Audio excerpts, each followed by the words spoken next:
Hello, first round fantasy fans. What is going on? Thank you for tuning in to the First Round Fantasy Podcast, your home for second round advice. It is a hot day here today in Northern California. I hope it is lovely wherever you are listening from. I'm so happy you could join us. I'm your host today, Gabriel Miramontes, aka the GM, because I like it that way. There we go. And I'm also joined by Jacob Bartley, Joseph Morzaz, and Damon Ricks. How you guys doing today? Fucking good. Very good. Yo. What do we get from Jacob? Now I know why you asked him how to say his last name. I was like, that was random, but you're hosting. I gotta get it right. I heard Damon drop the F-bomb, just so everybody knows this is an adult show. We can family curse. friendly, guys. Can I cuss? Yes, we can curse however much we want. Sure, why not? We'll cut it out. I mean, we're not gonna go out of our way. We're not gonna go out of our way to be vulgar, but it's an adult show. Adult friendly. Adult friendly. If only you knew what Jacob got into. Yes, you would know it's an adult show of course. But we're not getting into that dark of a place today. We're covering fantasy football, all right? And let's get into the news right away, okay? So not too much going on out there. Well, technically, if you think about it, we're in COVID season, and in COVID season, things are changing daily. There's so much news, but we're just going to go over a few quick highlights. And first one that I found fascinating was my first pick for the first 4 seasons I played fantasy football, and that's when he was good. That's Shady McCoy, signed by the Buccaneers on a 1-year prove-it deal for $1 million. Basically, all that tells me is Brady gets whatever he wants whenever he wants. But what do you guys make of it? I mean, look at here. You got Ronald Jones, who everybody was hyping up. You had Keyshawn Vaughn, one of my favorite players. Now it's like, why even bother? Any initial thoughts, reactions based off of that signing? This is definitely a win now move. It's like now or never. Shady still has some juice, and they're trying to extract it. So that's what I think. It's a win now move. Yeah. He's not going to be the starting running back RB1, but this just sucks for everybody involved in the backfield there. Now nobody is usable, in my opinion. Joe? It's to be determined. I mean, we're going to see. Are we even 100% sure he's going to end up getting play? I mean, yeah, he's the vet, but Ronald Jones was okay last year. And but I don't think he was a good pick from the start. You know, he's not a weekly starter anyway, so I'm not sure it changes my opinion one way or the other of the whole backfield. You're not going to take anybody from the backfield. Yeah, if you had to pick one player drafting today, who are you picking? Ronald Jones, Keyshawn Vaughn, or LaShawn McCoy? LaShawn McCoy's ADP to be determined. Ronald Jones is going somewhere in the 6th round, and then you have Keyshawn Vaughn basically undraftable. You could make him a steep sleeper pick in your last pick of the draft. Who are you picking? Shady, easy. Ooh, Shady, hot takes. Wow. Joe? Is Keyshawn Vaughn really not – he doesn't have an ADP? In dynasty drafts, he's being taken, of course, but not in redraft leagues. Okay. Maybe super late. Like I'm still going to take Ronald Jones. That makes no sense. Yeah. Yeah. Well, you don't sign somebody like where? Shady to not play him. That's true, Damon. And the way I look at it is, I mean, there's a few ways to look at it, but one of the main things I got from it is it's a prove-it deal, and it's a veteran presence on that team. You had Ronald Jones there, who only had a 2-year career so far. So you bring someone like Shady, who has years of experience during a COVID-19 shortened season. Not a season, but a preseason for sure. I just think they want that veteran presence. I don't think he's going to take a lot of touches away from Ronald Jones, but something to keep an eye on for sure. I'd go with Joe, though, and probably take Ronald Jones still. Mm-hmm. Sorry, So Damon. all right. So we're not saying where we would pick them. Like, if you were saying you have to take one of these guys in the 6th round, that's a different discussion. But overall, in general, I'm going to take a sleeper on Keyshawn Vaughn in like the last couple rounds, to be honest. And I give you claps for that. That is a very good pick. Rookies emerge out of nowhere sometimes. And he actually was your pick to break out for rookies, but you didn't know LaShawn McCoy was going to be there, Gabe. I didn't know all of this stuff was going to happen. It's bad. It's really bad out there. Let's move on. Okay. I think it's one of those situations where you try to get at least 2 of them and see what shakes out, right? Exactly. I mean, think about it. You have Tom Brady. You have let's see, Mike Evans and Chris Godwin. You have a dynamic offense there. Why not take your piece of the running back position as well? That's a good point, Joe. We're going to move on, though. I don't know if you guys saw this story last week, and this is something that could take much longer to talk about. But last week, the Buffalo Bills sent every single rookie home because 5 of them tested positive for COVID-19. Oh, wow. This is just a trend of what it is going to be like during the season. I mean, you're going to have people. I mean, it is inevitable that people will test positive for COVID-19 throughout the season. So, I mean, they have to kind of figure that out as fantasy owners, and I guess as us, since we're the ones giving the second round advice, right? What do we do in these situations? Are we drafting more handcuffs than ever this year to protect our assets if our star players go down? Like, I don't know. What are we doing? It's a sticky situation for sure. Yeah, I thought about this earlier because look at baseball, right? You got a couple of teams that aren't even playing. Yeah. And I don't think you have that luxury in football where team can miss a week. So you're right. If somebody tests positive, or in basketball, we're seeing undecisive tests, right? Where they're having to get retested, and even that takes another day. So you're right. I didn't even think about that, but handcuffs, especially running backs, handcuff every single one of your running backs. Honestly, I didn't really think about this either, but yeah, I'm handcuffing more. I mean, I always handcuff, but more than often. And I do think about, does this change? Do we make a special exception and have like 2 IR spots this year because this is going to happen, and maybe a guy's out for 4 weeks because of COVID? I think that the handcuffs won't matter because they're on the same team. So if you handcuff McCoy to Jones, the whole like in MLB, the Marlins, their entire team isn't playing because they have a couple COVID tests. So if McCoy gets COVID, Jones is not playing. Brady is not playing. The whole team, they'll take them entirely off the schedule. Well, they've sat out individual players, but if like a bunch of them do and the coach gets tested positive, then that's when they take the whole team out. Yeah. I think that's a little bit of an extreme. I mean, the NFL is a place of money, and so the season will be played. I don't necessarily think they're going to ban a whole team. Well, the MLB is different in that they've handled this situation very horribly. Test positive. Yeah, you're right. I mean, like I said, anything could happen. So to DeMont's point, then, do you want to spread it out instead of taking your handcuff? Well, obviously, if you have a top back, you're going to take their handcuff regardless.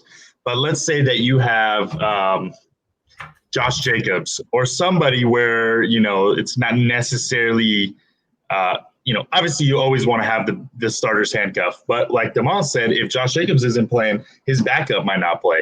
So do you want to spread it out and make yourself safe? Maybe even think about divisions, because divisions are playing each other all the time. So maybe you don't want to stack up on a division, because if the Niners play the Cardinals and they're both out, now you lost 2 starting running backs.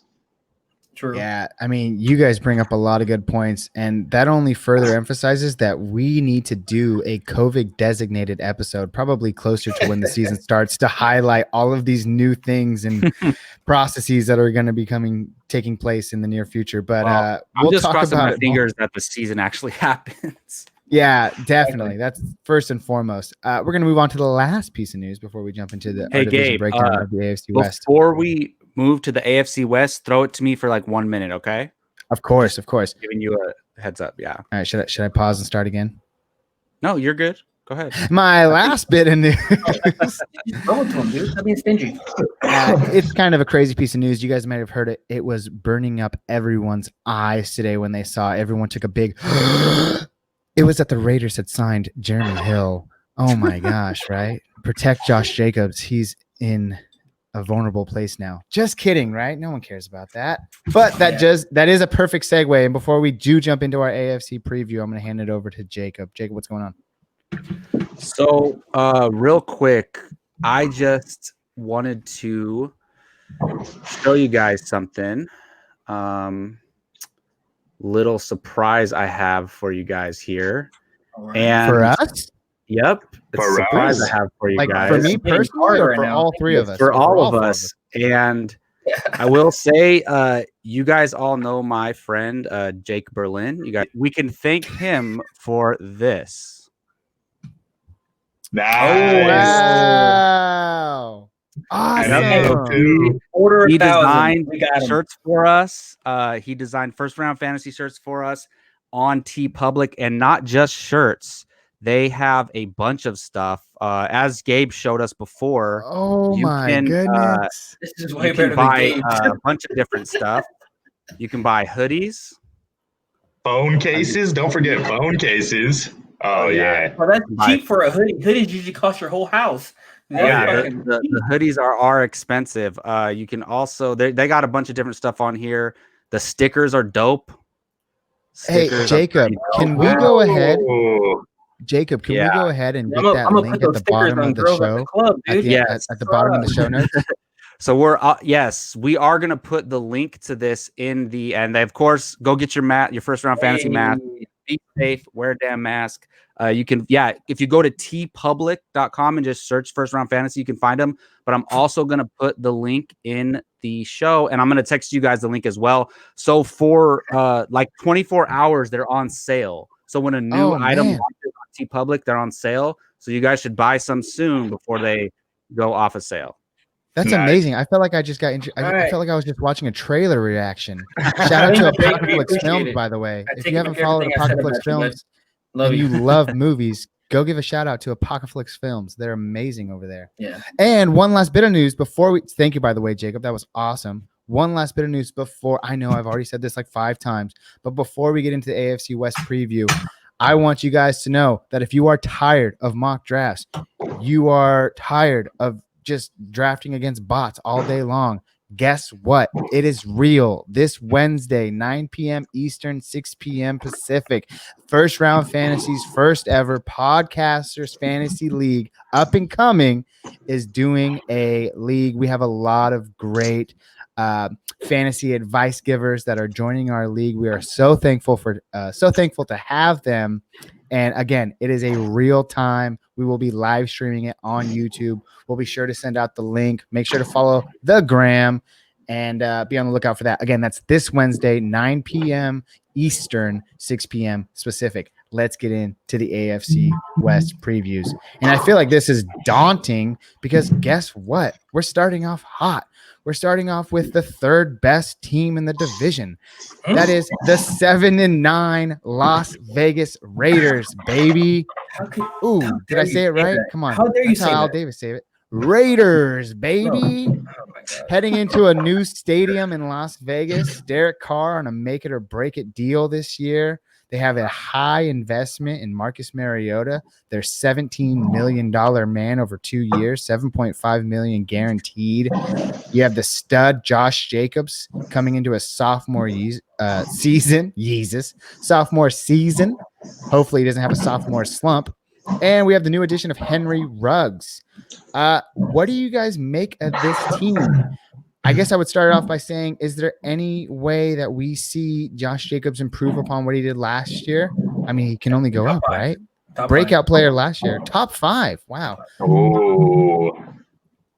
Right now, he's going currently as the running back 9.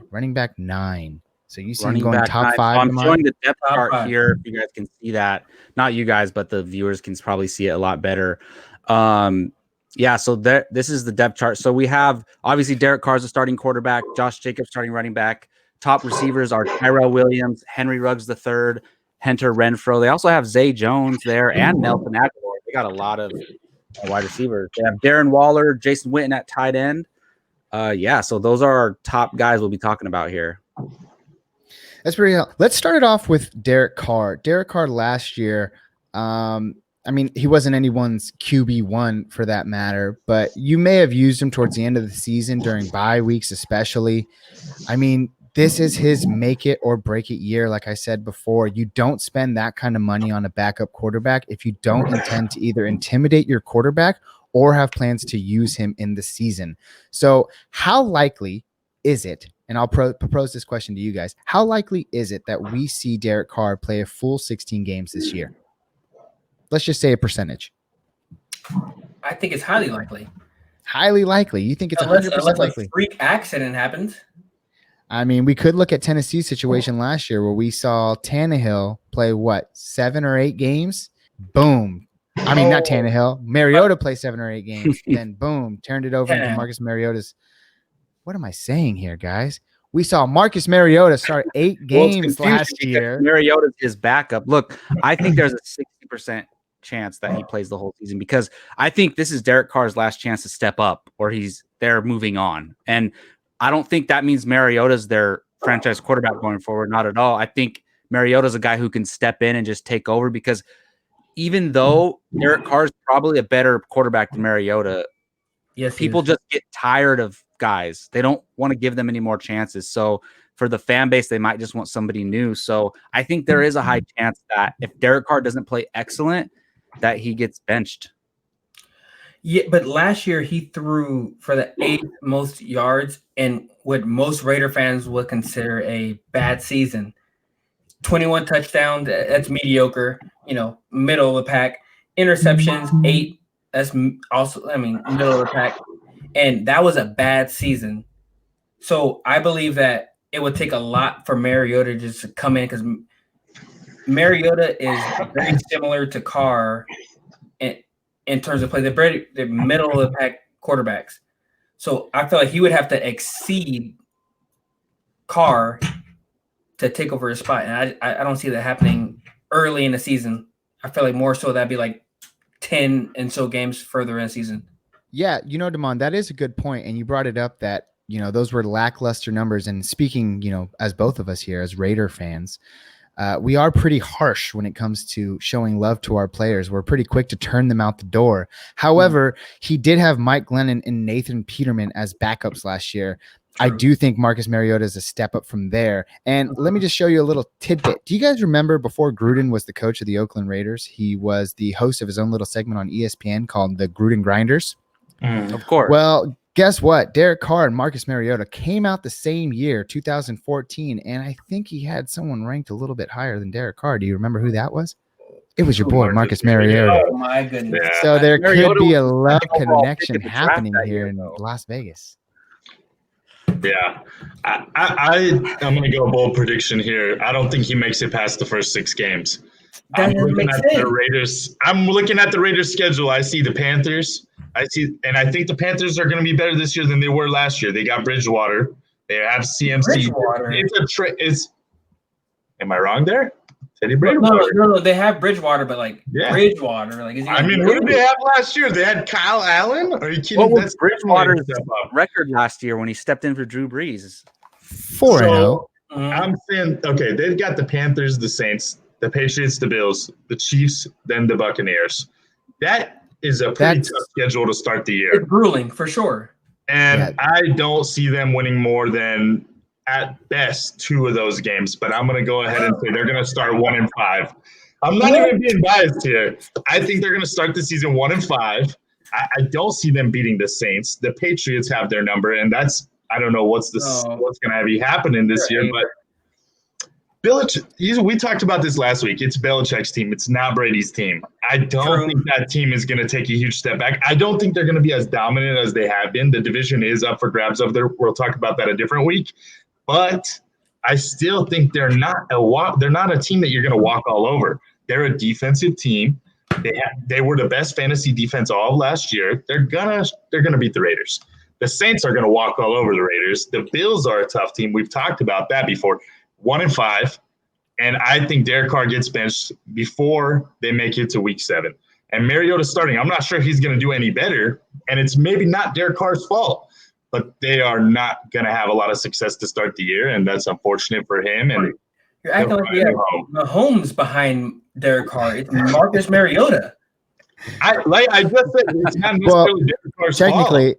That's like saying last year, well, guess what? It's only Ryan Tannehill behind Marcus Mariota. That's not doing much. And look what happened there. Ryan Tannehill had one of the best years of his career. You're right. So, this is a similar scenario. Joe, I don't know if I'd go too far as to agree with you, but I mean, I see you're heading in the right direction. You don't agree with that, right? 1-5 for the Raiders, Gabe. Please. You know what? They have a tough season. They have a very tough opening schedule. You're my last hope, bud. What is your prediction for those first 6 games? I'd give them 2-3. 2-4, you mean? Oh, first 6 games, 2-4. Yeah, 2-4. Demont, we got the Patriots. Is it okay for me to say, can we book it down and say that they're not going to have 3 wins within the first 6 games? Let's Can we do it. Do it. Let's do it. All right. So we are booking Cam it Newton down. Throws to the Angels. This is not Angels in the outfield. I'll give it to you that they could potentially beat the Patriots and the Panthers, and I still don't see them getting a 3rd win. Wow. So I will book it down under 3 wins for the first 6 games of the year. I'll take Jacob, that. do you agree with him? I'll go under as well. Jacob and Joe agree. Under 3 wins for the Raiders. I think it's going to take the Raiders a little bit to get. If the Raiders win 3 games in the first 6 games, I win, right? Yeah. I'm going to take that as well. I'm going to take 3 and over as well. Have to as a diehard Raiders fan. I think the Raiders are in rebuild. They should go into rebuild, but with the pieces they have, with Josh Jacobs, with Henry Ruggs, with Darren Waller, and get a young tank this year. Get a young quarterback. I think Joe's going to rebuild season. I think that's a perfect book it down. There are more important players here to discuss, including one of the great players last year, emerging stars, Josh Jacobs. He was the first rookie ever to rush for over 1,000 yards. He was the first rookie to run for over 100 yards and 2 scores in his first game since LaDainian Tomlinson. And despite missing 3 games, he still finished 3rd behind only Derrick Henry and Nick Chubb in average rushing yards per game. The ceiling is only up, according to Damon. You say he finishes even higher than he did last year. Top 5. I totally see it. I see him finishing within the top 6 at least at his position. You guys, Jacob, Joe? Hold on, Gabe. I got to call you out on something. Ezekiel Elliott's rookie year, he rushed for 1,600 yards and to lead the league in rushing. I am so sorry. I am so sorry. I meant first Raider. Oh, okay. You said first rookie, and I was like, wait a minute. So and there's probably plenty more. No worries. Go ahead. My bad.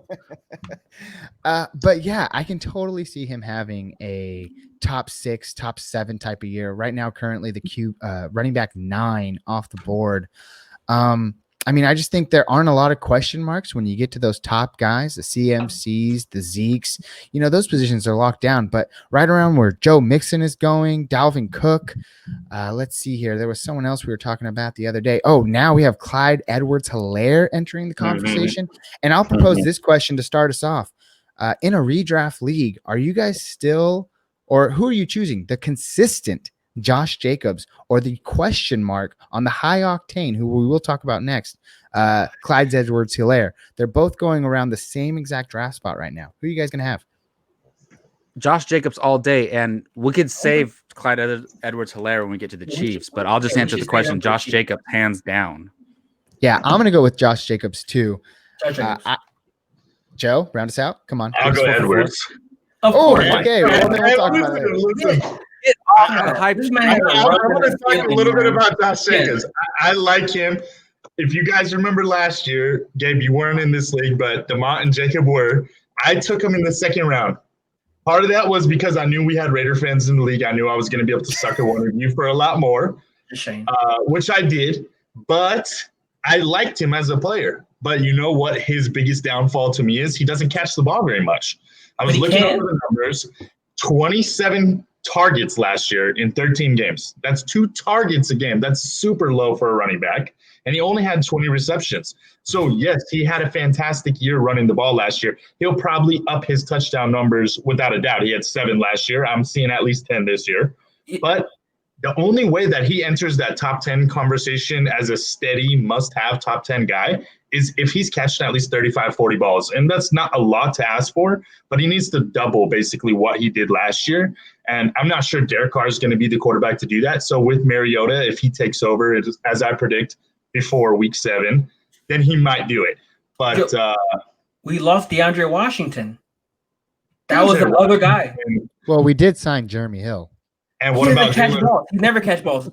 Giovanni Bernard catch the balls. What about Rashard? We lost. What's his name? Washington. And he caught 20 balls last year. So that means Jalen Ricard.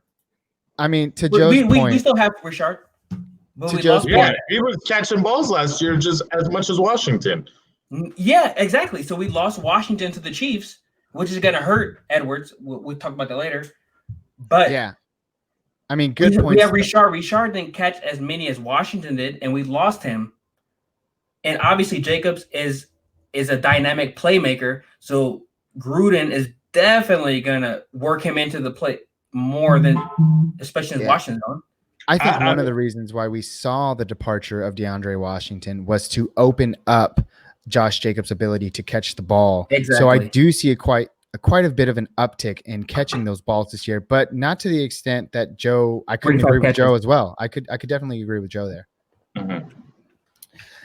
Well, let's move on. We do have the fastest time in the NFL Combine. That's Henry Ruggs, Tyrell Williams at receiver. Both of those guys are pretty middle of the round wide receivers right now. Who would you rather have, Henry Ruggs or Tyrell Williams? Tyrell.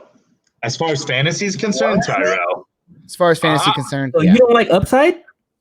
No, listen, that's it. It's upside, but rookie wide receivers are unpredictable. And one of the things with Tyrell Williams is he didn't have any other wide receivers spreading the field with him last year. And now he has Ruggs to kind of be that guy. And I think that's going to take a little bit of attention off of him. I mean, he had a decent year last year. It wasn't anything great. I think he was around 700 yards. But I could see that number actually ticking up with Ruggs on the field and kind of opening it up a little bit for Tyrell.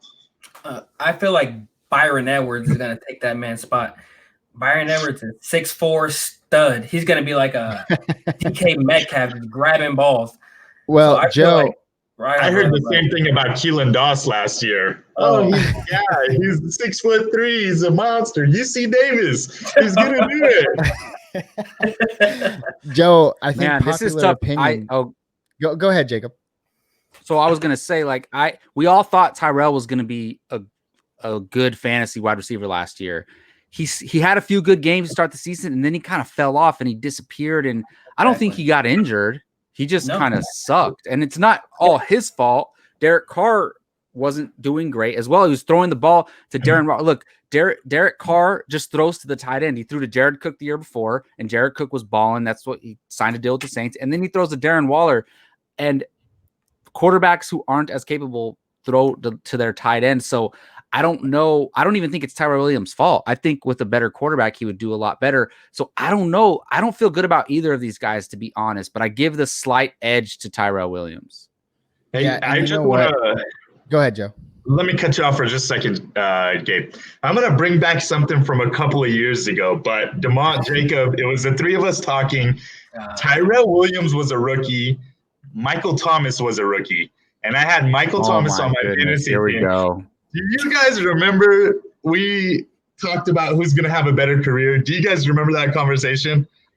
I don't know if it was career. It might have been a better season that year. Joe remembers every argument that he wins. So but you brought this up to me before. Yeah, I did. I don't want to cut off too much. Go ahead, Gabe.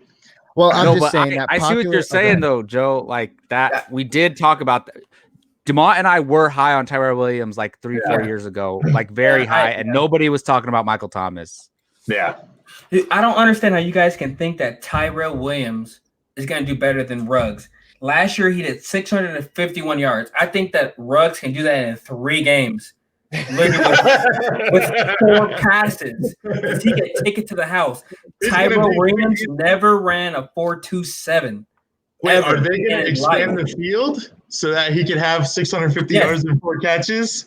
He can do it. Well, don't bring reasoning into this, Joe. We're talking hype, right? Look, Tyrell Williams, he's a good player. No, he's a good player. In the essence of time, dynamic player. I will settle the debate based on popular opinion. Right now, Henry Ruggs is going in the 12th round, so that's viable for 10-team leagues. Tyrell Williams isn't even on a draft board. He's a undraftable sleeper. So take that into account. Last but not least, and we'll touch on him briefly, Darren Waller, one of the emerging stars last year as well of this Raiders offense. He'll look to continue that streak this year. I think he's a sure thing. I mean, oh my gosh. When you talk about make it or break it for Derek Carr, I mentioned this last week. He's going to throw the ball to whoever can catch it. And right now, the only person who ever can catch it is Darren Waller. And he was one of the most sure things for him last year. So I see that continuing this year. You guys got anything quick to add before we jump to the Chiefs? Well, Darren Waller received more than 1,100 yards, and he's the 28th tight end to do that total, and he's the lowest amount of touchdowns between that 28th. Mm-hmm. Yeah, he is a freak of nature. And I don't know if you guys know this, but if you watched Hard Knocks a couple of years ago, last year actually, you would have found out that Darren Waller was only his third season at the tight end position. Before that, he was a wide receiver. So the guy is freaky talented, and that's going to also meth is good. Well, let's not talk about that. Right? Sober. Waller top 5 tight end, right? No question. We all agree on that. Yeah, we can all agree on that. Oh yeah. One thing that I thought that was pretty interesting. Waller was the number 3 tight end last year, right behind Kelsey and Kittle. His ADP, and Gabe might be able to correct me, but this is what I saw as per Fantasy Pros today, is number 56. Zach Ertz, who finished 4th, is number 41. That's a pretty big gap, 15 spots. What do you mean? Zach Ertz has been taken 15 spots ahead of Waller. Oh, I see what you're saying. Yeah, that's fair, Joe. That's good. Yeah, I may take Waller over Ertz regardless of draft position, but with 15 spots to spare, I'm taking Waller all day at 56. That's the value is value. In that position. Yes, Joe, I agree with you. The value is definitely there. We are going to jump right into it. People forget about how Ertz blew up at the end of last year. So Ertz is going to do better than don't forget about that. Ertz is great, but they did add some receivers. Conversation for another podcast. Moving on. Guess what? To the Super Bowl champs, accompanied by the $500 million man, Patrick Mahomes. Missed a couple of games last year. That didn't stop him on his way to a title. They also have Tyreek Hill, missed 4 games last year. Guess what? That didn't stop him from seeing over 90 targets. And you have Travis Kelce, the number 1 rated tight end this year and finisher of last year. Not only that, you bring in the dynamic rookie Clyde Edwards-Helaire. What do we have to say? Let's start with Patrick Mahomes. Do you think he can return to form? I mean, he missed a few games last year. Obviously, he didn't repeat his number 1 overall fantasy finish from 2 years ago. Is there any chance we can see that again? That 50 touchdown mark? Can we see 50 touchdowns again from Patrick Mahomes? No. I'm seeing a lot of head shaking. That's a no. Not 50, but he's going to have a better year than he did last year. Can I get 40? Sure. Can I get 40 touchdowns from Patrick Mahomes? No. This is like The Price is Right. Can I get 40? No. I think 35 is a good number. Look, 35. He's amazing, obviously, and he, I believe, Lamar Jackson was ranked above him on the 100 best players in the NFL or whatever. That's what Patrick Mahomes is number 1, I would say, because look, he won the Super Bowl. That's what the game's all about. And as much as I hate to say that because he beat my Niners, he's the best player in the NFL. And the thing for me is I'm never going to draft him because his price tag is way too high, but I love him. I would love to have him, but I'm never going to take a quarterback that high. Yeah. Yeah. A little too pricey for me as well. Joe, go ahead. I mean, do you guys remember 2 years ago he won fantasy leags? At least for our league, he was winning league. Of course I know. Yeah. He's not going to get 50 touchdowns. I'm going to say he's going to get 40, Gabe. And I'll tell you why. Because what Jacob said, he was not ranked the number 1 player, and he was ranked the number 3 quarterback in the world. He was behind Russell Wilson. Am I right there? Russell Wilson was number 2. You are correct. 3. And Lamar Jackson was number 1, and he was number 4. And I think that guy is a stud, and he's going to take it personal, and he's going to put up 40 touchdowns with a fully healthy Tyreek. And they're not going to win the Super Bowl again, but they're going to rematch and lose to the Niners. But they are going to get there, and he's going to put up 40 touchdowns. I think that's pretty easy with his pieces. Easy, 40 touchdowns. That doesn't go together, but he's a beast, and I'll take the over on 40. Perfect. Nice. We're going to go ahead and talk about Tyreek Hill a little bit. Again, missed 4 games last year and still saw almost 90 targets. Very fast. One of the fastest players in the NFL, probably not behind Ruggs now. But, I mean, is this someone that you want to be your wide receiver 1? I mean, he's going wide receiver 1 value. He had a lot of boomer bust weeks last year, despite those injuries. But I mean, he's had 2 years before that where he's proven he can support those numbers. You guys want him on your fantasy teams this year at the price he's going? Yeah. What's his price, Gabe? He's going in the second round. Second round, first 3 or 4 picks. Oh, yeah. Easy, yes. Now this one he's might great. Oh, go ahead, Jim. I'm not the biggest fan of Tyreek Hill on the field as a fantasy football player. I mean, and for me, I think he belongs in the 3rd round. But so I'm probably not going to have him on a lot of teams. Wow, hot take. Are we reserved to only one book it down per week, guys? No, or how does that work? We can unlimited book of book it downs. It's called a book it down for a reason. There's a book of them. So whatever you want to come up. I would book it down that he's a top. So you're saying 3rd round, you have him outside the top 10 wide receivers? It sounds like it. I mean, I would even go as far as if you're watching on YouTube right now. No, because tight ends, some tight ends like Patrick Mahomes and Lamar Jackson might go in the 2nd round, and tight ends as well. Kittle and outside the top 6. What sounds fair? I'll take 6 and above. Book it down. I think 7. I think 7 is the good. Jay, you're gonna lose that. Don't do that, Jay. You could do 6. I'll take. Jay. I'll say. I'll take it. I'll take it. Man. Book it down. Tyreek Hill finishes as a what? Sorry, guys. Tyreek Hill is the 2nd fastest wide receiver in NFL percentage. Joe, what is it? 6 and above, Joe wins. 6 and above, Joe wins. 7 under, I win. How about we're talking about fantasy finishes, right? Yes, sir. PPR, obviously. And Jacob, let's make it real simple. We're talking. I think we should establish this as a group, guys. When we're talking about fantasy, a lot of different leagues do a lot of different scoring, right? So are we talking 10 yards per point or 15 for wide receivers? 10 yards. I agree. A great point. Well, yards, it's full PPR for sure. That's what most people play. Yeah. Man. 10. And I think most people play 10 yards as well. Yeah. So let's just keep our bets standard, 10 yards per point. So let's just go with that. Even if it's not in our league, just that's standard. So we'll go by that. Yeah. So Gabe, Demont, did you guys say above, under? I think Joe, I'm rolling with it. Yeah, I'm going to roll with Joe on this one. And again, we'll hammer out the details after the show. But I have it right here as Tyreek finishes as better than a wide receiver 6. And Jacob, you believe he finishes outside the wide receiver 6 spot. So hot takes, and I am all for it. That is officially booked down. We're going to spend a little bit of time on Travis Kelce before we jump to Clyde. I mean, overall consensus, tight end number 1 last year. What we see happening in San Francisco with Deebo Samuel going down, a lot of question marks revolving that wide receiver core to start the season.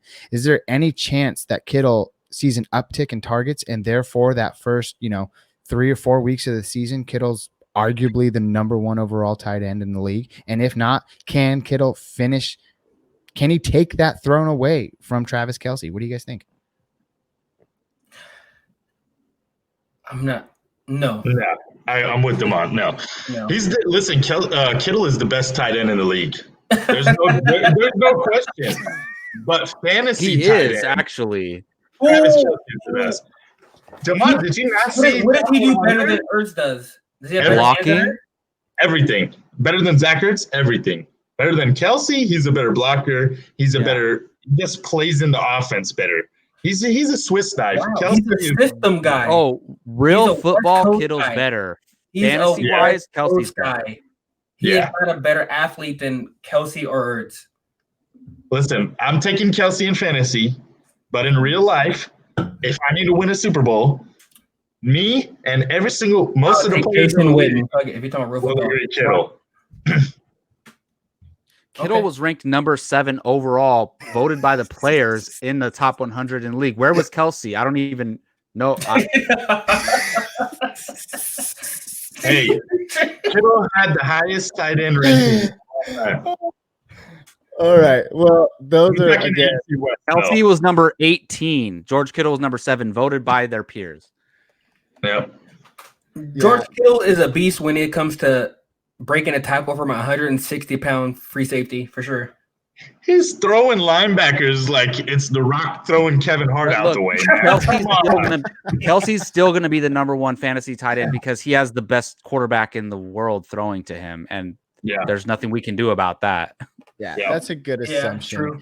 I think he's still locked in as the tight end number 1 overall. Now let's go to the big question mark here with the news breaking just a couple of weeks ago that Damian Williams opted out of the 2020 season due to COVID-19 concerns, therefore opening the floodgates for Clyde Edwards-Helaire to simply overnight take charge of this offensive backfield. And boy, is it a good one to be in. His current average draft position has jumped from the 3rd round, which I assumed was way too early, and I wasn't going to be touching him in any sort of redraft league. Now he's the 2nd round first pick or back of the 1st. Wow. Crazy. No way in hell. Wow. No what way. What do you guys think? I mean, McCoy departs, that's 100 carries gone. Out of DeAndre Washington, sure, he'll get a couple 50, 60, 70 carries. Damian Williams saw 110 carries. He's now gone. That is 260 carries. Darrell Williams is going to play too.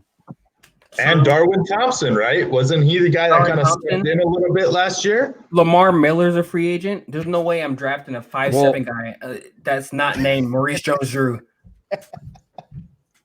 Well, look, Andy Reid was using a lot of running backs last year, and I just don't trust that he's going to be the clear-cut workhorse. I mean, Joe made a good point last week. If he, remember Kareem Hunt's first game, he blew everything out of the water. If Helaire has a game like that, then they're just going to let him run with it. But I'm not taking him in the first 2 rounds. I'm not even taking him in the 3rd round. The earliest I would think about it is the 4th round, to be honest. And that's not crazy, Jacob. Really quick, though. Crazy for that. Really dead quick, serious, bro. There's nothing to back up that he's gonna be their guy. There's nothing to back that up. The Chiefs lost the game. They scored 36 points, and if you're starting running back for a team that scored 36 points and lost, that's valuable. Jacob, I'm with you. He's gonna. Nobody said he's gonna be their starting running back. Nobody says he's gonna share the backfield, but in a depth chart he is.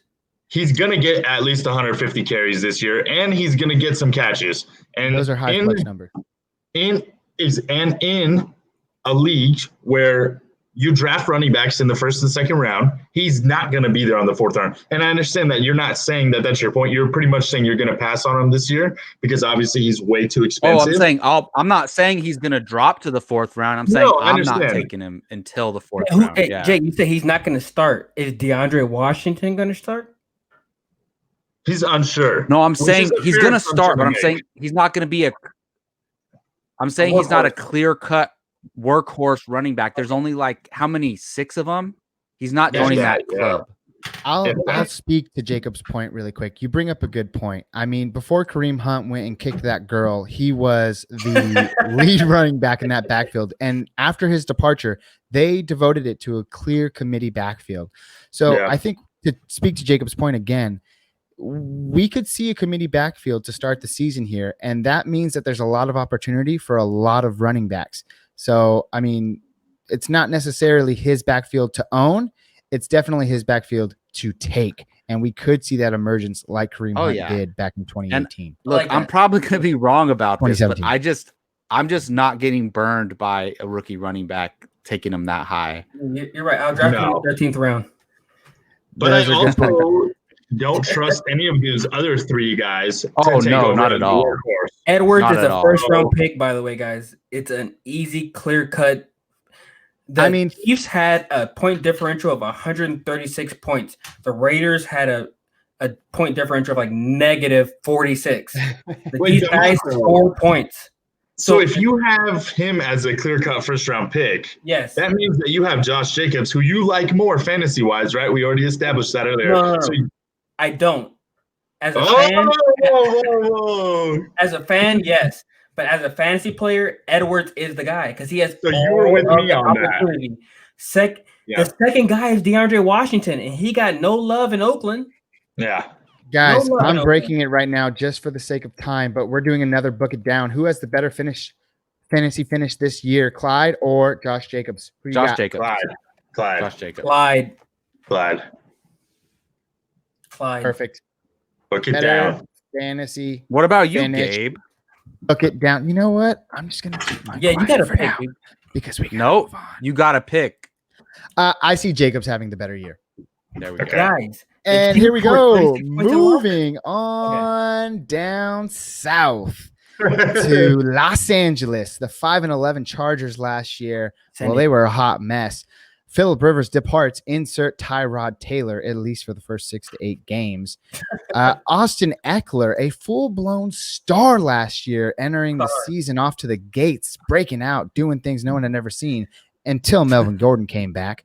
So this was definitely a season of highs and lows. I just don't know what to think about Austin Eckler. I mean, we have a very small sample size to believe that he can do great things as the lone workhorse running back. But you have Justin Jackson there, poaching carries, as well as someone I don't know the name of. Joshua Kelly. Thank you, Joshua Kelly. I mean, what do you guys make of Austin Eckler and that crazy start to last year? We know Melvin Gordon's gone. Man. I would agree. Go ahead, Joe. No, go ahead. He's probably the only piece that I'd like to get a part of in that offense. I mean, I don't think he's going to have as much success as he did last year, where he was one of the top few running backs for a good portion of the season until Melvin got back, right? When Melvin came back week 6, Austin Eckler was an RB1, and I am beg to differ to say that he was the overall top 2 running back until Melvin Gordon came back. CMC, yeah. Listen, he's still a top 10 guy. I mean, I don't think anything changes that. Tyrod Taylor's not throwing the ball deep, so there's going to be a lot of handoffs, and it's going to be a lot of him chucking it off to Austin Eckler, who had 92 receptions last year. 92. We always talk about CMC catching the ball. 92 receptions, 993 yards, and 8 touchdowns. And people forget he runs the ball too. So bazinga. Yeah. That is a dual threat running back if you have ever seen one. I think we can all be in agreement. We have at least a top 12 back here for sure, going in the back of the first round, early second. Let's move on. Again, Melvin Gordon departs. We have Tyrod Taylor, who I think is a deep sleeper in 12-team leagues, maybe a spot start in 10-team leagues. Dave's favorite player. But hey, I'll save it for another day. You guys have already heard it. If you haven't, tune into last week's episode. But with that being said, I mean, I don't think it's Justin Herbert's time just now, especially due to a COVID-shortened offseason. We may see him later on, but definitely not. He's not going to be relatable or viable in any sort of redraft season. So no eyes on him really there. And then last but not least, we move on to that wide receiver core where you had glimpses of Mike Williams last year. Oh my gosh, he's amazing. And you had glimpses of Keenan Allen last year. Oh my God, he's amazing. And guess what? They just disappeared. So what do you guys think? Like, do you even want to own any part of that wide receiving core knowing that Tyrod Taylor's throwing the ball? I wouldn't mind taking Mike Williams later on. I'm not.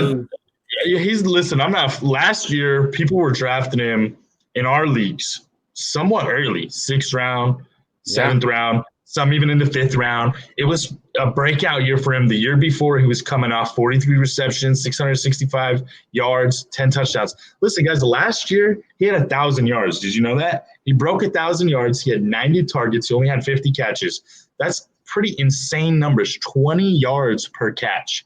But the big news there was his touchdowns went from 10 to 2. And that's crazy. So Rivers, come on, Tyrod Taylor, Phil Rivers. I want to have him on my bench, and I know I've been talking kind of bad about the Chargers. I like Mike Williams a lot. He's a good football player. I don't like Tyrod Taylor, but if things change and, like you said, Herbert gets his opportunity, you never know. So I'd like to have him as a late round bench player a lot more than spending a high draft pick on Keenan Allen. Yeah, that's a really great point, Joe. Keenan Allen is currently going in the 6th round, Mike Williams more like the 11th. So as far as value and ceiling, I would definitely go Mike Williams there. What about you, Jacob? I'm surprised that Keenan Allen's going in the 6th, to be honest. I thought he would be going higher just on name. He's been a top 15 guy for for several years in a row. And I would take Keenan Allen in the 6th round, to be honest. That and that's saying what, he's your wide receiver 3 around there. I'll take him in the 6th. I'm good with that. I'd rather have a Keenan Allen because you always go with talent. Mike Williams runs streak routes and catches the ball in the end zone. That's all Mike Williams does. Keenan Allen is a superior talent. He wears long sleeves. Keenan Allen. You hate long sleeves, DeMont. Let's just play the ADP game here really quick, and I'm going to throw out 3 names. Tyler Lockett, Keenan Allen, or Terry McLaurin. Let's do keep, trade, cut. Who are you keeping of those? Who are you keeping of those 3? Who are you dropping? And who are you cutting? Tyler Lockett, Keenan Allen, Terry McLaurin. We'll do this really quick. Yep. Jacob, I'll start with you. Oh, man. Okay. I'm keeping Terry McLaurin. Okay. I'm trading Tyler Lockett because I can get value for this is the game. Keep, trade, cut, right? I'm trading Tyler Lockett because I can get more value for him coming back to me. So you're cutting Keenan Allen. Yeah. Wow. So you have McLaurin higher than Allen. I really like Terry McLaurin a lot. They're all going around the same pick. Joe, I'll bring it over to you really quick. Who do you got? Easily keeping Tyler Lockett. Easily. I'm cutting Terry McLaurin, and I'm trading Keenan Allen. That's easy. That's a good one. And Damon? I'm cutting Scary Terry. I'm keeping Lockett, and I'm trading Allen. Yep. Yeah, if I had to agree with one, as much as I love Terry McLaurin and the hype train around him this year is absolutely insane, I just don't think there's a proven quarterback there yet in Dwayne Haskins. So I'd probably agree with Damon. Moving on, all right, to our last team, the Denver Broncos. Wow, it feels weird saying that. No, it doesn't. I just don't really like the Broncos, but we're giving unbiased opinions here. So feels weird saying their name. Insert Melvin Gordon. I mean, what I thought was one of the craziest moves in the offseason, me and Jacob, or Jacob and I, spent nearly a whole episode talking about these two a few weeks ago. And that, I mean, goodness gracious, you had Philip Lindsay, since coming into the league, is over 1,000 yards in his first 2 seasons. And now he's expected to play second fiddle to Melvin Gordon. And when it comes down to it, I believe that money talks. So would you rather have the undrafted rookie in Philip Lindsay or pay up for Melvin Gordon? Who are you taking? Guys, Melvin Gordon is I won't say bum because that's disrespectful, but he's not a good runner. The Chargers are always in a good position. Keenan Allen, Mike Williams catching the ball on the one, falling. He's getting touchdowns. They had a decent line. They played against the Raiders twice, the Chiefs twice, the Broncos twice. So I feel like he always overachieved. He's never been a good runner. He's never been a Derrick Henry or Le'Veon Bell, missing tackles, scoring touchdowns. I don't think he's a good runner per se. And Philip Lindsay, they had a guy that scored 1,100 yards with the Drew Lock and Joe Flacco. That's your guy. They spent money on Melvin Gordon, I believe, for no reason. They didn't need to. I'd rather just keep Freeman. Yeah. For no reason. Yeah. So let's just hypothetically say that this turns into another committee backfield, this is what it's been for the last 3 years now there in Denver.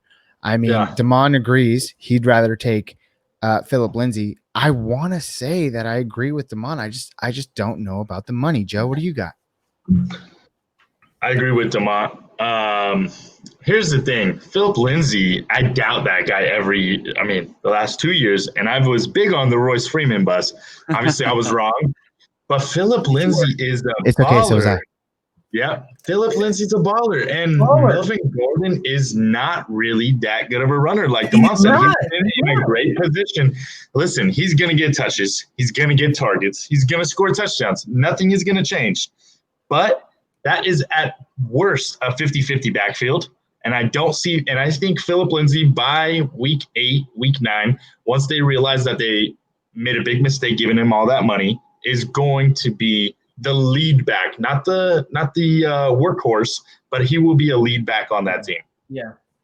Jacob? Yeah, here's the thing. Melvin Gordon's going to get drafted before Philip Lindsay in most leagues just because of name value. So for the value, I'm taking Philip Lindsay. And Joe knows I've loved Philip Lindsay since he first emerged. And this sucks because if Melvin Gordon was never signed, we would be feeling really good about Philip Lindsay right now. Really good. Yeah. And this just hurts Philip Lindsay. That's all. To me, it all does. But that's us selfish fantasy players talking, right? That's not for the team. It's good to have depth. It's good to have multiple guys who can do different things. But for fantasy wise, this sucks for the backfield of the Denver Broncos. And now it's like, I don't even want to draft any of these guys now because it's just, I don't know what's going to happen. I don't feel good about either of them when they're taking carries away from each other. Another one of those situations where you need to have both. And if one gets injured, you're in great shape. Yeah. Unfortunately, as sad as that is to say, I'm not wishing injury on anybody, but that's the fantasy world. If one of them gets injured, fantasy players, like I said.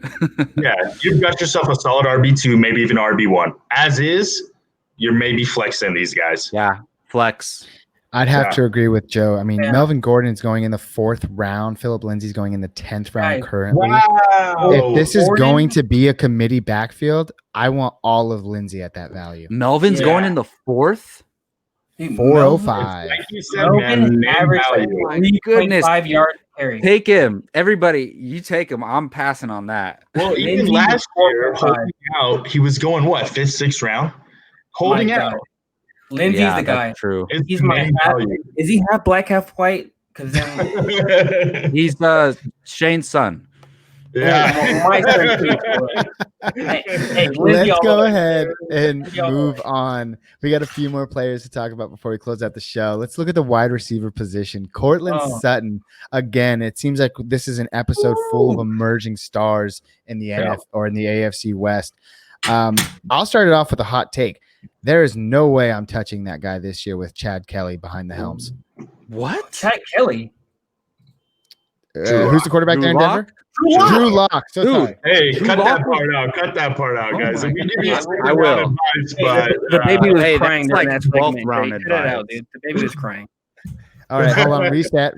Cut it out, and I'll rephrase it. Ready, Flacco was the quarterback. Sutton was the hold on. 13 cut, and go.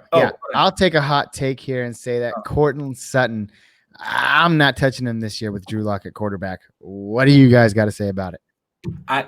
With Flacco, Sutton was the number 13 wide receiver. With the Drew Lock, the current quarterback, this motherfucker was like number 48. And I can't even name 48 wide receivers right now. So listen, no. He had 124 targets. He finished with over 1,100 yards. He had 6 touchdowns. I slept on him last year too. He was a 2nd-round pick in 2018. And listen, bringing Jerry in is not necessarily going to hurt him because I think there's enough targets to go around for both of them. And I like both of them. I'm easily taking Sutton above him. And listen, he proved me wrong 2 years in a row. He made me look foolish. I remember Shane had him last year, and I was like, and he's like, oh, I got all the wide receivers. I'm like, what? Who cares about Sutton? I'm not even sure he was drafted in the top 10 rounds last year, but he's a big money player. 6'4", 24 years old. Jerry Jeudy's a dynamic route runner, though. Hey, Jerry Jeudy's it's only going to help. It's only going to help each other. They're only going to help each other. Like Joe said, I'm all about Cortland Sutton. I'm with you, Joe. I doubted Cortland Sutton these past 2 years, and I didn't draft him in any league.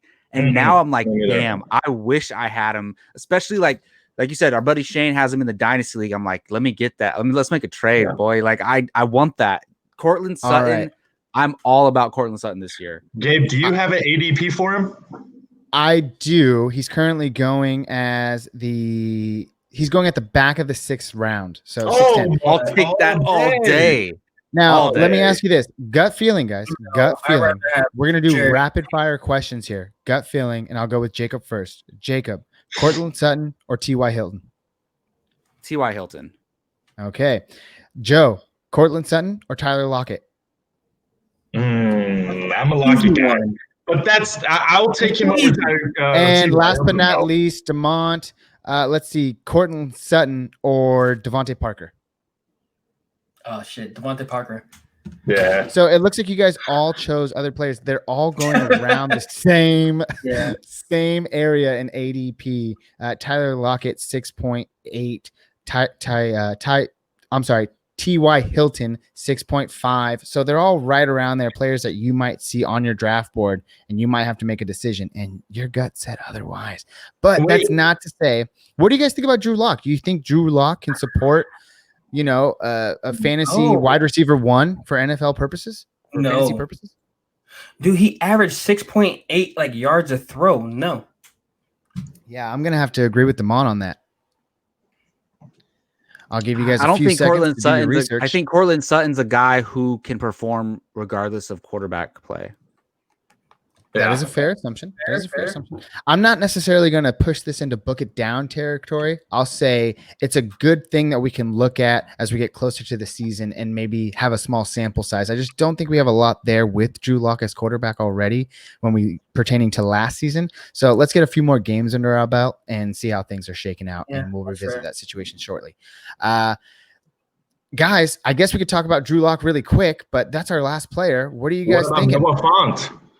What about Noah Fant?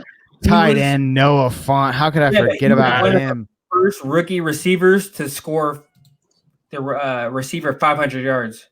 I remember DeMont was big on him last year. Yeah. And he was one of the best receiver 500 yards. He was a good rookie tight end. So DeMont is this is probably a better question coming from our host, but let's see if you agree with me on this. Is he a top 10 tight end this year? Yeah. like 11-10. Like 10-11. I'll take that. Jacob? Oh, man, I think he's more in 12 spot. Yeah, I don't think he finishes inside the top 10. I do believe that there are more talented players there. Not to say that any discredit. It is 100% based. It is 100% I think in 2 years he'll be a top 8 tight end. How do you believe that if you believe that Locke is going to take the step to make Sutton good? Because Sutton was a bum when he was a quarterback for Sutton. Well, Drew Lock was a quarterback at the second half of the season, and Sutton did way worse than he did with Joe Flacco.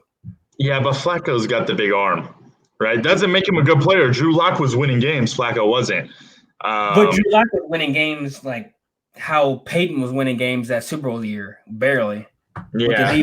Well, Font was the number 20 overall pick last year, not in fantasy, in real life. And Drew Lock was his second-round pick. Those two are going – I think they're good. I think they're going to be a lot better than they were last year. I'm taking Drew Lock over a guy like Dwayne Haskins all day, every day. Book it twice. So I don't know if it's book it down territory, but I would probably agree. Haskins is dynamic. Drew Lock is he'll do calculus for you. No, Haskins is the second coming of DeMarcus Russell. It's unfortunate. Hey, don't bring that name up ever, dude. Why would you ever bring that name up? Oh my goodness, guys! Jacob, you got any last words? Any last takes? I am good, man. I'm not really. If I can get Courtland Sutton early on, but other than that, I'm not touching much Bronco players. We didn't talk about Jerry Jeudy, guys. I know we Oh my goodness! But what's his ADP, Gabe? Is he fantasy relevant this year?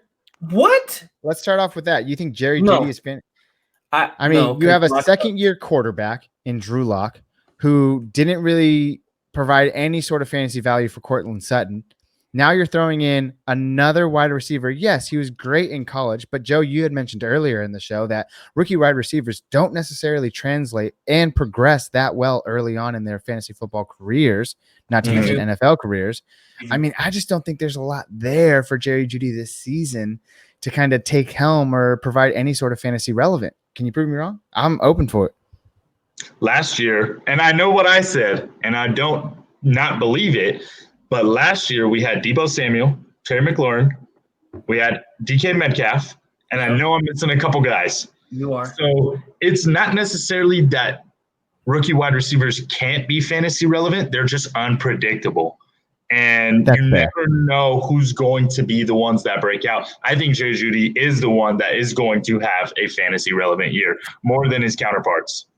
Hold on. Can we do Jeudy, Lamb, Ruggs, who finishes ahead of each other real quick? Ayuk. Who do we have? Jerry CeeDee Lamb. Jeudy, CeeDee Lamb, and Henry Lamb, Ruggs. Ruggs, Jeudy. Who finishes ahead of each other? Jeudy. I believe that the opportunity is there for Jerry Jeudy. However, I believe that his quarterback play is the worst of all three. However, I will still take Jerry Jeudy there. You wouldn't take Ruggs, Gabe? I'm sorry, Damon. I love you. Wow. Okay. I think Jacob might be right with CeeDee Lamb. Hold on. He's got Amari Cooper. Jay, who do you take? Oh, I take CeeDee Lamb all day. He's my predicted rookie breakout this season. Over Ruggs, dude? Yeah. But Jacob, what do you think about Gallup and Cooper and Zeke? All right. For him? It's tough, but the thing, this is what I told Gabe is, did you guys see how excited the owner was and the coach were when they drafted him? They were like over the moon that he was available.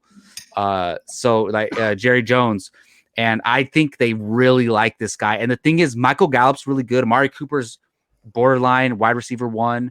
So it's tough, and we rarely see 3 guys being sustainable, but I think 2 of them are going to be great to really good. So I don't know. I really like CeeDee Lamb. I think if anything, like let's look at, there's some rookie wide receivers, right? Like maybe even Ruggs, where a lot of attention is going to be on him. I think because Cooper and Gallup are there, there's going to be less attention on Lamb, making more opportunities for him, leaving the field open. So I really like CeeDee Lamb a lot.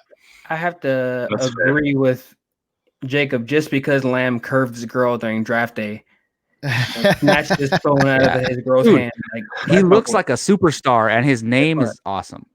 Jacob, you're right. I have to agree with you as well, but guess what? You're getting into a different division for a different day. Okay. So we are going to close out today's show. All right. I appreciate all of you who are listening.